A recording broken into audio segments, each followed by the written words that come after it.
యాదాద్రిలో మంత్రి కోమటిరెడ్డి మాట్లాడుతున్నారు. ఇప్పుడు ఆ లైవ్ చూద్దాం. మిగిలిన విషయాలన్నీ కూడా ఎవరు చెప్పాలి? మన రాష్ట్ర రథసారథి గౌరవ ముఖ్యమంత్రి గారు చెప్పాలి. కాబట్టి నేను ఎక్కువ మాట్లాడకుండా మీ అందరికి కూడా ఒకటే మాటిస్తున్నాం. ఆ రోజు నన్ను గెలిపించిండు, ఒక్క పైసా ఖర్చు పెట్టకుండా మీరే జేబులోకి వెళ్ళి మంచికి 100 రూపాయలు వేసుకొని ఎంపీగా గెలిపించాం. గెలిచిన రోజే ఆ రోజు చెప్పినాం. మనం యాదగిరి గుట్ట ర్యాలీలో మనం ఏం చెప్పినాం? నెక్స్ట్ టైం ఎమ్మెల్యేగా ఐలయ్య గారిని 50,000 మెజార్టీతో గెలిపియాలని నేను ఆ రోజు పిలిపిస్తే ఒక 137 ఓట్లు మాత్రమే తక్కువ వచ్చినాయి. అంటే లక్ష్మీ నరసింహస్వామి అంత పవర్ఫుల్, 137 ఓట్లే తక్కువ వచ్చినాయి.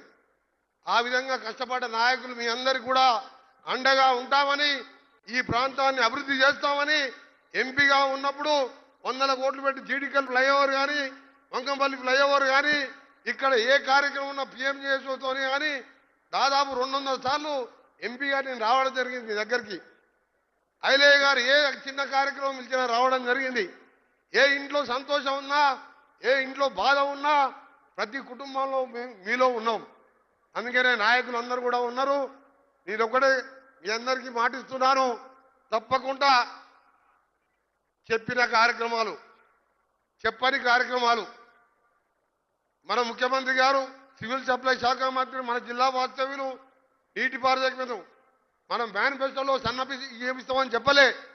ఇవాళ పేదవాడు మన హుజూర్నగర్లో స్టార్ట్ చేసినప్పటికెళ్ళి కోటీశ్వరులు తినే బియ్యం, గతంలో రేషన్ షాప్ బియ్యం అమ్ముకునే వాళ్ళు ఇవాళ ఎంత సంతోషంగా 2 పూటల సన్న బియ్యంతో ధనవంతుల్లాగా ఆనందం మన మేనిఫెస్టోలో పెట్టామా? చెప్పని ప్రతి కార్యక్రమం అందుబాటులో చేస్తామని మీ అందరికి కూడా మాటిస్తూ, గంధంవల్ల రిజర్వాయరే కాదు మీ అందరికి ఒక విషయం చెప్పాలి. మనకి ఎక్కడ బోర్ వేసినా మూసినే పడతాయి. 500 ఫీట్లు వేస్తే నీళ్లు పడవు, కానీ వాసన మాత్రం మూసి వాసన వస్తుంది.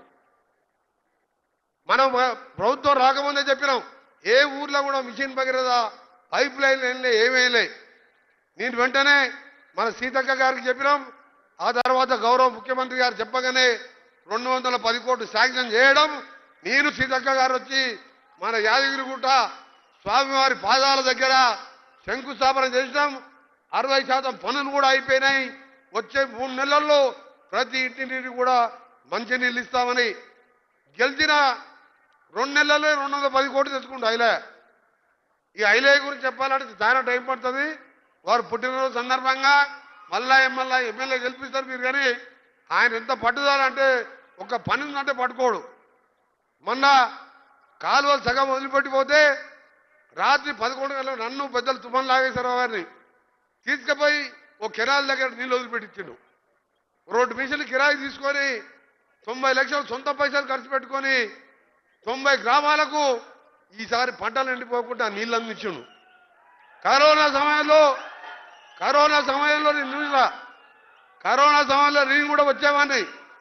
ఐలయ్య గారు ప్రతిరోజు ప్రతి తండాలో కరోనా బాధితులు తన వంతుగా సాయం చేస్తున్నాం. అందుకని తప్పకుండా ఆయన నాయకత్వంలో వచ్చే నెలలో ఎప్పుడు ఎన్నికలు వచ్చినా ఒక జడ్పీటీసీ, ఒక సర్పంచ్ కూడా ఎట్టి పరిస్థితుల్లో ఆలయంలో పోకూడదని మీ అందరూ కూడా విజ్ఞప్తి చేస్తూ, ముఖ్యమంత్రి గారు, మంత్రులు, మన హెల్త్ మినిస్టర్ గారికి ప్రత్యేకంగా ధన్యవాదాలు.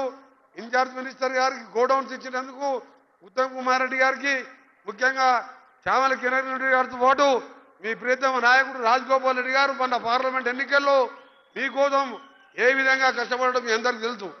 అందరం ఉన్నాం మీ ఎమ్మడి. ఈ ప్రభుత్వం ఈ 5 ఏళ్ళనే కాదు, వచ్చే 5 ఏళ్ళు కూడా ఉంటాం మనం. అందుకనే మనం ఒకటే చెప్తున్నాం, మనం చెప్పిందే చేస్తాం తప్ప మోసం చేయం. దళితుని ముఖ్యమంత్రి చేస్తా, లేకపోతే తల తీసేసుకుంటా, 3 ఎకరాలు ఇస్తా అని దరిద్రం మాటలు మాట్లాడడం. మనం చేసేదే చెప్తాం. మంచి నీళ్ళే ఇయ్యలే. యాదగిరిగుట్టకు 100 సార్లు వచ్చినావు, 100 సార్లు వచ్చినావు, నీళ్ళు ఇవ్వాలని ఆలోచన ఉందా? ఇవాళ యాదగిరిగుట్ట మున్సిపాలిటీలో ఇల్లు కూలగొట్టావు, ఒక్క ఇళ్ళన్నా కట్టించినవా? ఒక్క డ్రైనేజ్ కట్టించినవా? దానికి కూడా మున్సిపాలిటీ కూడా నిధులు ఇప్పిస్తాం. మొత్తం కట్టిన ఇల్లు ఎంత అంటే ఆలేరు కాన్స్టిట్యూన్సీలో 100 ఇల్లు. అందులో ఎమ్మెల్యే గారి ఊరిలో 44. ఆ 44 ఇప్పటికి అట్నే ఉన్నాయి. వర్షాకాలం వస్తే అది చెరువు అవుతుంది, వర్షాకాలం రానప్పుడు బారులు అవుతుంది. అది అట్టే మిగిలిపోయినాయి. 100 ఇల్లు కూడా కట్టలే ఆలేరు కాన్ఫరెన్స్లో.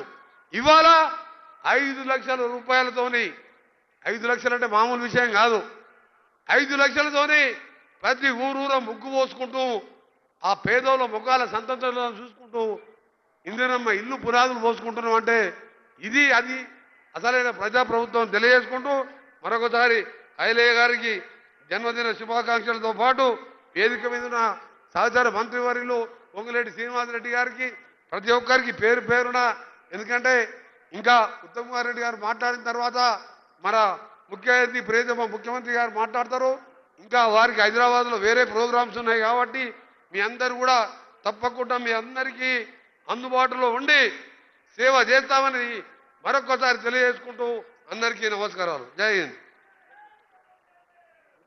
ధన్యవాదాలన్నా. ఇప్పుడు మన ప్రియతమ నేత అపర భగీరథుడు మండు టెండల్లో 120 చెరువులు నింపినటువంటి మన ఉత్తమన్న, పేదోళ్లకు 3 పూటల సన్న బియ్యం తినిపిస్తున్నటువంటి మనసున్న మహారాజు మా ఉత్తమన్నను మాట్లాడుతుందిగా విజ్ఞప్తి చేస్తున్నా. ఇంత పెద్ద నిలిసే చప్పట్ల ద్వారా స్వాగతం పలకాలి కదా. పక్కనే ఫామ్ హౌస్ ఉంది, ఫామ్ హౌస్ వినిపించేలాగా చప్పట్లు కొట్టాలి. చేతులున్న వారు చప్పట్లు కొట్టాలి.